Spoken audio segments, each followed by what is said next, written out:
Hello everyone, Mike Silverman here. Welcome back to part 2 of our video series on the Saab 93 2.0 capital T turbocharger. In this video, we will reinstall the turbo back into the car, and in part 1, we removed it, so you can watch that video if you need to take yours out first. If there's anything that is important to know, I'll put it on screen in a little card, and if it's more complicated, I will do a voiceover. So let's get started.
Alright, the next step is to attach the oil return line, and this is my stock oil return line.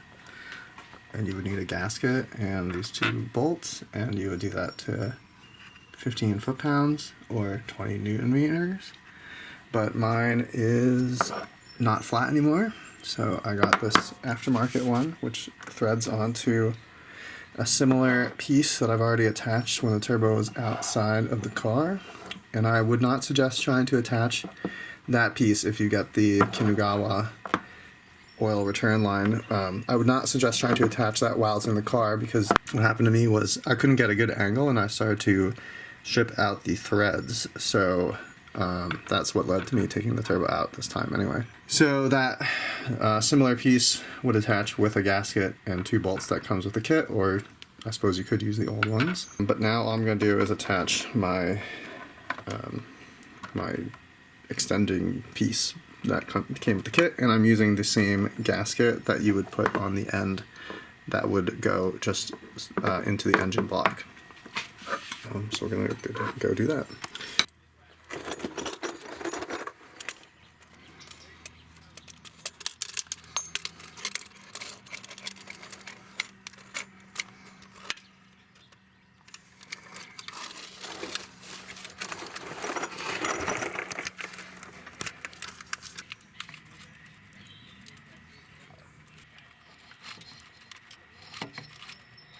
I tightened it with the 19, and I didn't go too tight, just moderately. Now we're gonna put this into the engine block.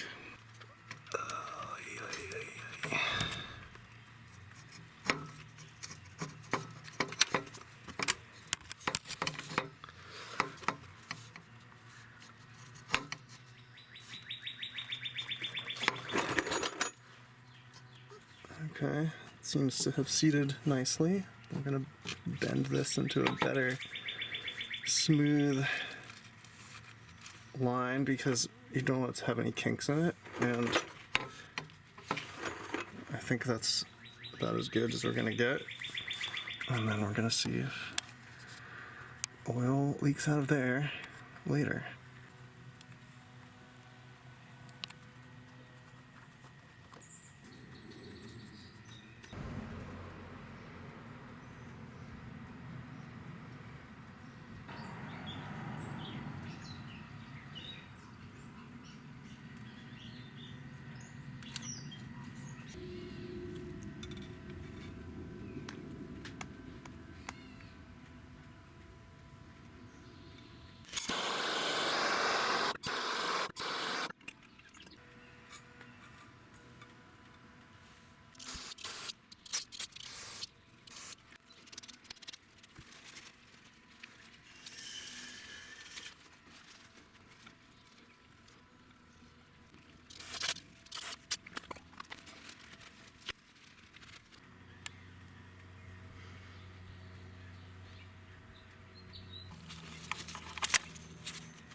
it says to tighten this one to 24 foot-pounds, but because we installed the coolant first, it's blocking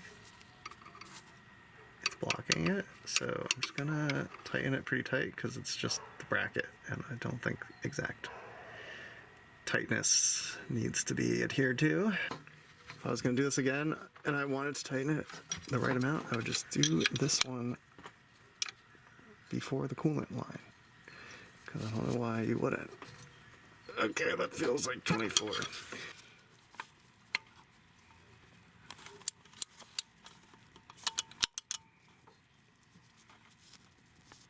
Okay, pretty tight.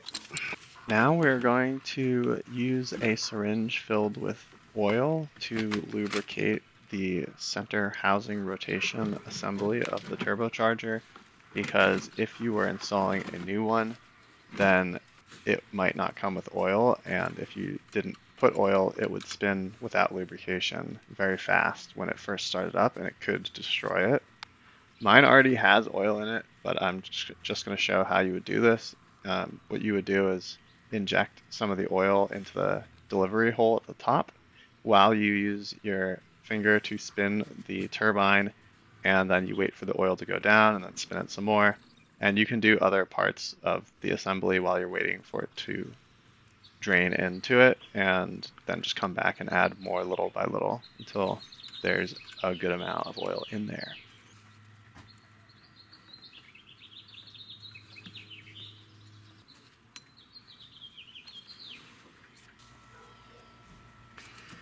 So I can't get a socket on this really, because it's getting blocked by this part on the edge. I'm just gonna hand tighten it. It's supposed to be 21 foot-pounds, and they say to grip this pipe so that it doesn't get turned. You'll see that when you turn it, it will try to move the pipe. So we will try to avoid that.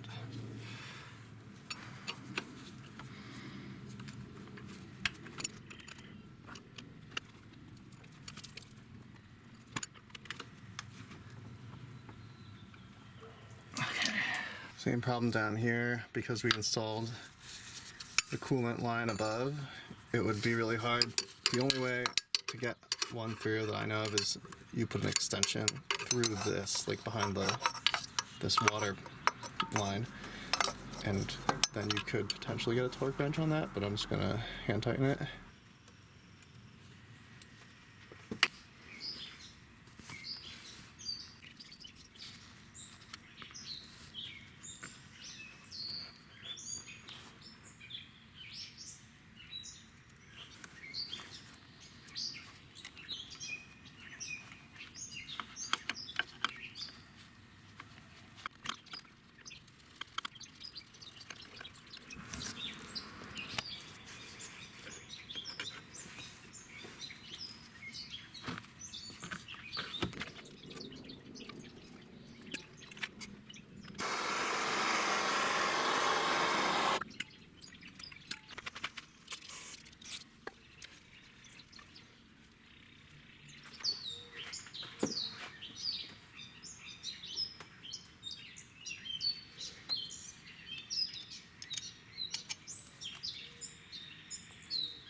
we tighten the 3 nuts for the catalytic converter onto the turbocharger. Try to do it very evenly and tighten them a little bit at a time, or else it could go on at an angle and it won't be perfectly flush.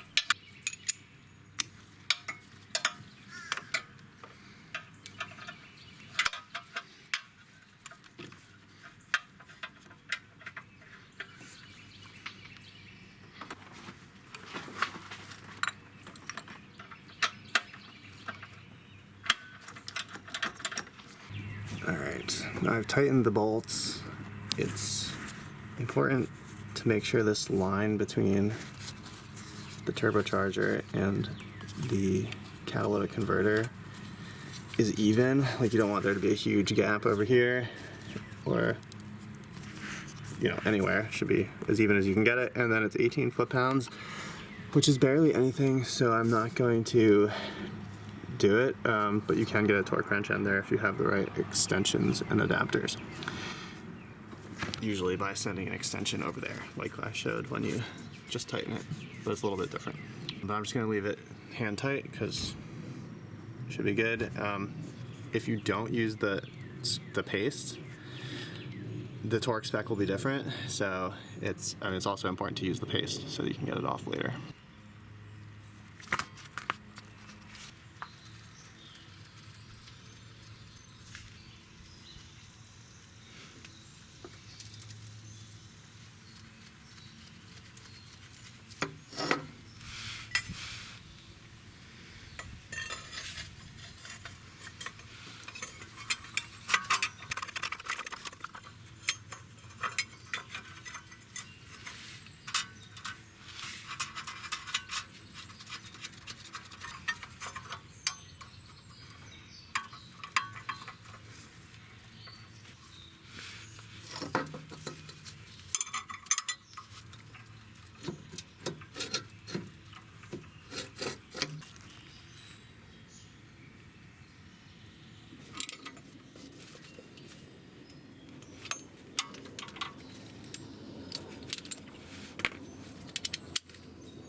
First time I did this, I just filled it up to the line, but when I started driving after about maybe 7 minutes, it gave me a warning for low coolant, and I believe that is because the coolant still was trying to get into some air pockets that hadn't been filled. So that's probably why they say to fill it above the line.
If you see a lot of smoke when you first turn on the car, it might just be spilled coolant or spilled oil from when we primed the turbocharger earlier.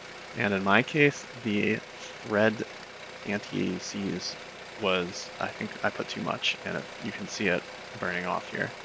So that wraps up this video. If you have any tips on how to do it better, please leave it in the comments, and I will leave you with a funny clip of when I dropped my camera when I was filming it.